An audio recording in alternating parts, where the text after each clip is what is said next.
मैं वहाँ मुझे सिर्फ 2 साल हुए हैं सर, और आज मुझे अतिशेष कर दिया गया। तो क्या मैं वहाँ आप उसको नियुक्त नहीं किए हैं, आप उसको कहीं भी फेंक दिए दूर में। भाई आप, मैं तो बोलता हूँ प्राइमरी का सेटअप क्या है सर, 1+2 का, और जहाँ 1+3 है या 4 टीचर। सर हमने सारे मीडिया, सारे पत्रकारों और सारे न्यूज़ चैनल को, सरकार को पहले ही अल्टीमेटम दे दिया था कि आप जो अभी युक्तियुक्तकरण कर रहे हो प्राथमिक विद्यालय में, माध्यमिक विद्यालय में, हाई स्कूल में, हायर सेकेंडरी स्कूल में, जो आप 45,000 शिक्षकों को एक्सेस मान करके दूसरे जंगल के स्कूल में पदस्थ करना चाहते हो, हम उसका विरोध कर रहे हैं। हमको वो विरोध नहीं है, आप कहीं भी पदस्थ करो, लेकिन 2008 का सेटअप आप ही ने बनाए है ना, वो 2008 के सेटअप को आप पालन करिए। 2008 के सेटअप में सर हर स्कूल में एक प्राथमिक शाला में एक प्रधान पाठक, 2 सहायक शिक्षक रखने का आपने ही नियम बनाया है, और मिडिल स्कूल में एक प्रधान पाठक और 4 सहायक शिक्षक नियम रखने का आपने नियम बनाया है। उस नियम के विरुद्ध आप क्यों चल रहे हो? उसी नियम को पालन करो। उस सरकार के द्वारा बनाई गई नियम को ही हम फॉलो कराने के लिए आज रोड में सोए हुए हैं। आज 28 मई को पूरे हमारे 24 संगठन के, पूरे छत्तीसगढ़ के शिक्षक बंधु लोग आज हड़ताल में है। जब तक हमारी युक्तियुक्तकरण बंद नहीं होगा, हमारी मांगे पूर्ण नहीं होगी, तब तक ये हड़ताल चलता रहेगा। माननीय विष्णुदेव सरकार जी, आपसे निवेदन है, हमारी मांगे मान लीजिए सर। युक्तिकरण से आप लोग का नौकरी नहीं जाएगा, सेवा समाप्त नहीं होगा, फिर भी आप लोग प्रदर्शन क्यों कर रहे हैं? सर युक्तियुक्तकरण से नौकरी जाने का सवाल नहीं है। मैं सुशील नारायण शर्मा, आप मेरे को बस्तर में ट्रांसफर करो, मैं शिक्षक हूँ, मैं बस्तर में पढ़ाने के लिए तैयार हूँ। सवाल ट्रांसफर या दूसरे स्कूल में पदस्थ करने का नहीं है सवाल। सर विष्णुदेव सरकार की जो वित्त मंत्री हैं माननीय ओपी चौधरी जी ने 33,000 बेरोजगारों से वादा किया था कि मैं 33,000 शिक्षकों की भर्ती करूंगा, वो भी मोदी की गारंटी में। कहाँ गई मोदी की गारंटी? क्या मोदी की गारंटी फेल हो गई? आप बोल दीजिए ओपी चौधरी जी, मैं मोदी की गारंटी का पालन नहीं कर सकता। आप बोलिए ना, हम सड़क से हट जाएंगे। एक तरफ आप घोषणा पत्र में मोदी की गारंटी की बात करते हो, एक तरफ आप विसंगति सुधारने की बात करते हो, एक तरफ प्रोन्नति की बात करते हो, एक तरफ शिक्षकों के हित की बात करते हो, दूसरी तरफ हमारे पेट में छुरा मारते हो। ये कहाँ तक उचित है? माननीय विजय शर्मा जी, अरुण साव जी, ओपी चौधरी जी, माननीय विष्णुदेव शाह जी, आप शांत दिमाग से सोचिए सर, हमारे साथ अन्याय हो रहा है। प्लीज सर, मैं माफी मांगते हुए, अगर कोई बात मेरी बुरी लग सकती है आपको, तो मैं माफी मांगते हुए 2008 के सेटअप को यथा योग्य, यथा स्थान बनाने के लिए आपसे निवेदन करता हूं। हमारी हड़ताल वापस हो जाएगी सर। कहाँ से आया? मैं सर वीरेंद्र दुबे संगठन शालेय शिक्षक संघ का मैं जिला उपाध्यक्ष हूँ राजनांदगांव जिले का। और राजनांदगांव जिला सर हमारा ऐसा ऐतिहासिक जिला है, संस्कारधानी है, आप जानते हैं। राजनांदगांव जिला के बारे में ज्यादा नहीं बताना चाहूंगा, जहां से विधानसभा अध्यक्ष डॉक्टर रमन सिंह जी भी प्रतिनिधित्व करते हैं। आदरणीय रमन सिंह जी, आप 15 साल से हमारे यहाँ विधायक मुख्यमंत्री थे, उसके बाद 20वां साल भी आपको हमारी राजनांदगांव की जनता ने आपको चुना है, आप विधायक बने हो, आप विधानसभा बने हो। माननीय रमन सिंह जी, हम लोग की एक ही मांग पूरी करवा दीजिए। रमन सिंह जी, मधुसूदन यादव जी शिक्षा कर्मियों के तारनहार है।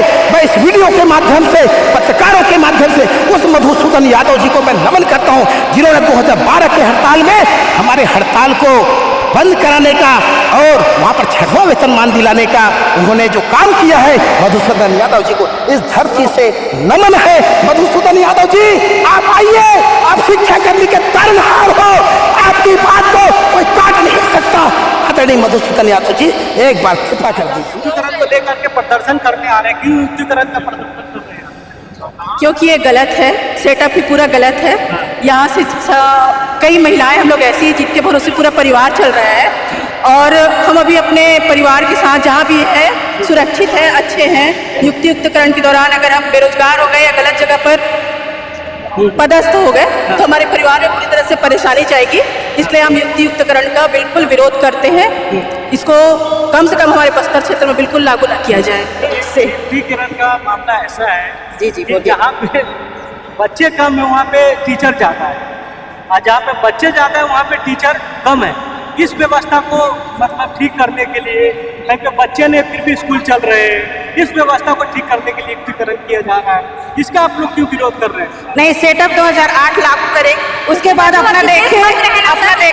आप उस जगह में फिर वो व्यवस्था कीजिए सरकार। अगर जो जैसे 2008 की सेटअप को लागू करके जो शिक्षक उसके बाद भी अतिशेष बच रहे उस पर युक्ति करने से हमको कोई समस्या नहीं है। क्या है 2008 का सेटअप, क्या है उसमें क्या व्यवस्था का? 1 और 2 का सेटअप है, प्रधान पाठक 1 और उसके साथ मतलब 2 सहायक शिक्षक, और एक 5-5 क्लास 60 बच्चे कैसे संभालेंगे बताइए आप लोग। इसी चीज को तो ठीक करने के लिए सरकार युक्तिकरण करना चाह रही है। जी मैम, युक्तिकरण का क्यों विरोध कर रहे हैं आप? क्या है इसमें ऐसा कि आप लोग युक्तिकरण का विरोध करने, प्रदर्शन करने आए हैं? जो युक्तिकरण सरकार प्रक्रिया शर्त बनाई है वो तो सरासर गलत है, और हमारे जो टीचर है जो सेटअप बनाए हैं वो भी गलत है, बनाए हैं वो सेटअप के अनुसार। सेटअप का हम विरोध कर रहे हैं, युक्तिकरण जो सरकार बना रही उसका नहीं कर रहे हैं। सेटअप में 1+1 दे रहे हैं टीचर, ये तो शिक्षकों के साथ और बच्चों लोग का शिक्षा का जो मतलब गुणवत्ता है, स्तर है, वो गिरावट करने। सबसे बड़ी बात यह है कि आपने 10 सालों से शिक्षक प्रमोशन के लिए खड़े हैं कतार में। आप हर बार प्रमोशन के लिए लिस्ट निकालते हैं और पता नहीं आप ही के आदमी जाके हाई कोर्ट में याचिका दायर कर देते हैं। कोई शिक्षक तो किसी का हित नहीं चाहेगा कि मेरे शिक्षक भाई का प्रमोशन ना हो। कहीं न कहीं इसमें षड्यंत्र है। आप शिक्षक के माने आप लालच भी देते हैं, आपको प्रमोशन दे रहे हैं, और कहीं न कहीं आप किसी न किसी तरीके से उसमें आप रोक भी लगा देते हैं। तो भाई प्रमोशन होगा तो ऑलरेडी आपको युक्तिकरण करने की आवश्यकता नहीं होगी। आप प्रमोशन तो करिए पहले। कम से कम 10,000 से 12,000 स्कूलें बंद हो रही हो, बच्चे कहाँ जाएंगे? आप 4 शिक्षक के भरोसे 150-200 बच्चों को छोड़ देंगे? 4 शिक्षक 150-200 बच्चों को पढ़ा लेंगे? एक प्रधान पाठक 5 ठोक स्कूलों को संभालेगा, मैनेजमेंट सिर्फ एक मैनेजमेंट होगा, 5 डैशकोप एक हो रहा है। अब सोचिए, आप इतने सारे स्कूल बंद होंगे और वो स्कूल बंद होंगे, उसका फायदा किसको मिलेगा? प्राइवेट स्कूलों को।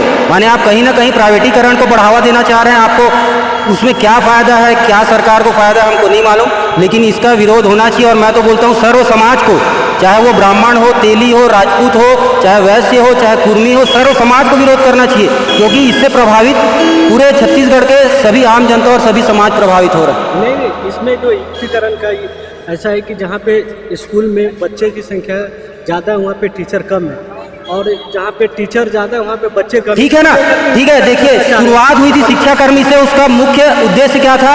जो लोकल जो पढ़े लिखे शिक्षक माने पढ़े लिखे बच्चे हैं उनको वहाँ लोकल नियुक्त किया जाना था। आप मैं यहाँ का हूँ, मुझे नियुक्ति कहाँ मिली थी? यहाँ से 80 किलोमीटर दूर। तो वो गलती तो वहीं से शुरू हुई ना।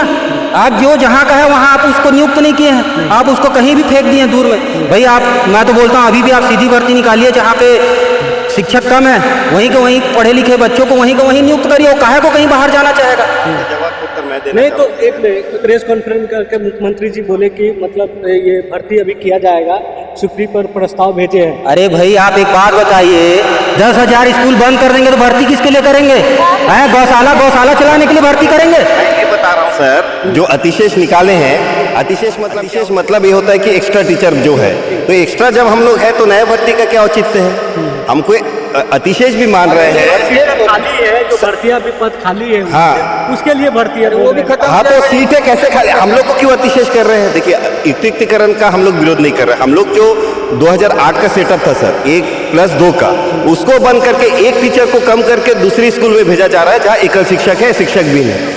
उस जगह पे आप नया शिक्षा भर्ती करिए। आप इन लोग अतिशेष दिखाने का इनका यही औचित्य है कि अतिशेष हम लोग नहीं है, हम लोग 1+2 के इसमें ही है। कुछ स्कूलों में होंगे सर एक्स्ट्रा, उसको आप दूसरे स्कूल में मर्ज कर सकते हैं, दूसरे स्कूल में शिफ्ट कर सकते हैं। लेकिन जो 1 और 2 का सेटअप को इन लोग छेड़छाड़ करके दूसरे स्कूलों में भेजने को बोल रहे हैं, हमको असंतुलन जो है उसको हम लोग सही कर रहे हैं। अरे असंतुलन कहाँ है भाई? यहाँ प्राइमरी टीचर में यानी 3 टीचर के भरोसे आप पूरा व्यवस्था दिए हैं, उसको भी आप एक काम करके दूसरे स्कूल में भेज के आप अपना पीठ थपथपा रहे हैं, अधिकारी लोग अपना पीठ थपथपा रहे हैं कि हम गांव के स्कूलों को बच्चे दे रहे हैं, अब टीचर दे रहे हैं। तो गांव के स्कूलों को आप टीचर कैसे देंगे? जब नया भर्ती करेंगे तभी देंगे। आप प्राइमरी में 5 क्लास लगता है सर, वहाँ से एक टीचर का कटौती करके वो गांव जो एकल शिक्षक है वहाँ भर्ती कर रहे हैं। ये तो सरासर गलत है ना। 3 टीचर को आप एक काम करके बोल रहे हैं वहाँ अतिशेष शिक्षक है। खुद मैं सर प्राइमरी स्कूल से आता हूँ, हमारे यहाँ एक प्रधानाध्यापक, हम 2 टीचर हैं, मेरे को अतिशेष में कर दिए। क्या मैं यदि हाँ जहाँ 4-5 टीचर वहाँ आप अतिशेष करिए, क्या मैं अतिशेष के दायरे में आता हूँ? नहीं आता हो, लेकिन हमको अतिशेष बोल के यहाँ ग्रामीणों में सेटअप किया जाता है। जबकि हमारे जो शिक्षा मंत्री पूर्व हमारे थे, उन्होंने 35,000 शिक्षकों की भर्ती का वादा किया था। उस भर्ती को उन लोग क्या करें, मेंटेन करने के लिए अधिकारी लोग हमको अतिशेष बोल के वो गांव के स्कूलों में शिफ्ट कर रहे हैं, जो एक सरासर गलत है। क्या चाह रहे हैं आप लोग सरकार से? क्या हम चाह रहे हैं सर, एकत्रीकरण करिए आप। जहाँ प्राइमरी का सेटअप क्या है सर, 1+2 का, और जहाँ आप 1+3 है या 4 टीचर है, 5 टीचर है, शहरी क्षेत्र में जमे हुए हैं, जो आपके नज़दीकी लोग हैं जो जमे हैं, उनको आप ग्रामीण क्षेत्र में करिए। हम लोग एकत्रीकरण का विरोध नहीं कर रहे, लेकिन हम चाहते हैं कि 2008 का जो सेटअप है 1+2 का प्राइमरी, उससे छेड़छाड़ ना हो। हम ये बोल रहे हैं सर, आप सबसे पहले प्रमोशन कर दीजिए। सबसे पहले तो सरकार को बात की स्थिति देखिए ना आप पहले मेरा नाम प्रमोशन में, मेरा नाम अगर युक्तिकरण में आया, मैं आज फंस रहा हूँ ना। अगर मैं प्रमोट हो गया रहता तो मैं युक्तिकरण में आता क्या? नहीं आता। तो आप प्रमोशन तो करिए पहले, ऑलरेडी सब संतुलन में आ जाएगा। तो सरकार प्रमोशन करना नहीं चाह रही है, और दूसरे फिर शिक्षक को इधर से उधर आप अन्यत्र भेज रहे हैं। अब शिक्षा व्यवस्था पूरा चौपट हो रही ना इसी के चक्कर में। स्कूलों को तो बंद करना सबसे बड़ा निंदनीय कार्य है, मैं बता रहा हूँ। जहाँ 10 से कम है स्ट्रेंथ, वहाँ बंद करो ना, हम मना नहीं कर रहे हैं। लेकिन भाई जहाँ स्ट्रेंथ अच्छी है और जहाँ गांव वाले विरोध कर रहे हैं कि भाई आप बंद मत करो, वहाँ क्यों बंद कर रही सरकार? मनमानी ढंग से बंद कर रही भाई स्कूलों को, ये तो गलत है ना भाई। स्कूल बंद करने से सर ये होगा, जो प्रधानाध्यापक का पद है प्राइमरी मिडिल, वो सब खत्म हो जाएंगे सर। सीधा से सीधा कल जो आया है 10,000 स्कूल को बंद किया जा रहा है, उसमें प्राथमिक मिडिल को हाई स्कूल का एचएम संभालेगा। तो सीधे तौर पर प्राइमरी के जो टीचर हैं, मिडिल के जो एचएम हैं, उनका पद समाप्त हो रहा है। और एक जो कटौती कर रहा है सर, जहाँ 1+2 का सेटअप था प्राइमरी में, वहाँ 1+1 का कर रहे हैं। तो हमारे छत्तीसगढ़ में लगभग 27,000 प्राइमरी स्कूल है, बोलते हैं 26,000 स्कूल है। तो एक पद का कटौती करेंगे तो डायरेक्ट हमारा 26,000 पद यहाँ खत्म हो रहा है। तो और वैसी मिडिल में है जहाँ पर 1-4 का सेटअप था, वहाँ पर 1-3 का सेटअप कर रहे हैं। तो हमारा प्रमोशन कैसे होगा? वहाँ भी जब कटौती कर रहा है तो हमारा प्रमोशन भी यहाँ पर रुक जाएगा सर। तो कुल मिला के 44,000 पद की कटौती की जा रही है सर यहाँ पर। क्या, कहाँ से आया? मैं बस्तर से आया हूँ सर। सर मैं 2010 में मेरी नियुक्ति हुई थी सहायक शिक्षक के पद पर। मैं 13 साल दूरस्थ अंचल में ड्यूटी की हूँ। नक्सल प्रभावित क्षेत्र से मैं ड्यूटी से 2022 में मैं ट्रांसफ़र में मैं यहाँ से 80 किलोमीटर पास में आई। वहाँ पे आने के बाद में जिस जगह में मैं थी वहाँ पर मैं ऑलरेडी सेफ थी। फिर मेरा प्रमोशन हुआ। प्रमोशन होने के बाद में मुझे जो जगह दिया गया, मैं वहाँ मुझे सिर्फ 2 साल हुए हैं सर, और आज मुझे अतिशेष कर दिया गया। तो क्या मैं आज उसी दूर के जगह में जहाँ मैं 13 साल परिवार छोड़ के रही हूँ, आज क्या मैं उसी नक्सल प्रभावित क्षेत्र में जाकर मुझे फिर से रहना हो? मेरी क्या गलती थी? मुझे अगर पद खाली नहीं था तो प्रमोशन क्यों दिया गया? हम लोग वाकई में युक्तियुक्तकरण का हम लोग विरोध नहीं कर रहे हैं। अगर युक्तियुक्तकरण प्रक्रिया सही तरीके से की जाए तो कोई भी शिक्षक आज धरना स्थल में नहीं उतरेगा। हमारे धरना स्थल में उतरने का मुख्य उद्देश्य यही है कि शासन जो भी प्रक्रिया कर रही है, सरकार जो भी प्रक्रिया कर रही है, वो बिल्कुल सही से करे, पूरे नियम से करे। पहले लोगों को प्रमोशन दिया जाए। प्रमोशन होने से आज हमारी संस्था के 2-3 टीचर ऐसे ही निकल जाएंगे तो हम वहाँ पर ऑलरेडी बच सकते हैं, लेकिन आज हमको वहाँ पर अतिशेष दे दिया जाता है। तो हम यही कहना चाहेंगे कि पहले प्रमोशन किया जाए, उसके बाद सही नियमबद्ध तरीके से युक्तियुक्तकरण किया जाए। स्कूलों को बंद करना, मैं गरियाबंद क्षेत्र से हूँ, पांडुका की मैं टीचर हूँ। मैं वहाँ पर अभी मेरे को केवल 2 साल हुए हैं प्रमोशन में गए, और आज मुझे अतिशेष कर दिया गया, जबकि मैं 13 साल तक दूरस्थ अंचल में मैं ड्यूटी करके आई हूँ, अपना कर्तव्य निभा के आई हूँ, और आज कह दिया जाता है कि आप अतिशेष हो। कैसे पता चला कि अतिशेष? अतिशेष हो, जानकारी मंगाई गई है, सूची जारी की गई है, सूची में मेरा नाम है, सूची में मुझे अतिशेष करार दे दिया गया है। एक मैं महिला शिक्षक हूँ, आज मेरे भी छोटा बच्चा है, मैं उसको छोड़ के आज अपने परिवार को छोड़ के फिर क्या 2 साल अपने परिवार में रहने के साथ में मैं फिर से दूरस्थ क्षेत्र में जाऊँ? हर शिक्षक की बहुत यही समस्या है।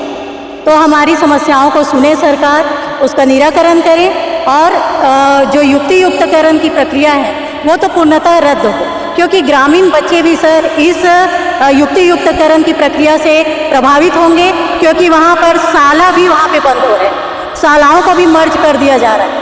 अब एक शाला के पूरे शिक्षक अतिशेष हो जा रहे हैं। एक शाला के जो शिक्षक कभी सोचे नहीं रहे होंगे, आज वो भी शिक्षक अतिशेष की कगार पर। तो ये क्या सही है? हम कहाँ जाए? हम अपनी बात किसको कहें? ये हमारी बातें हैं सर।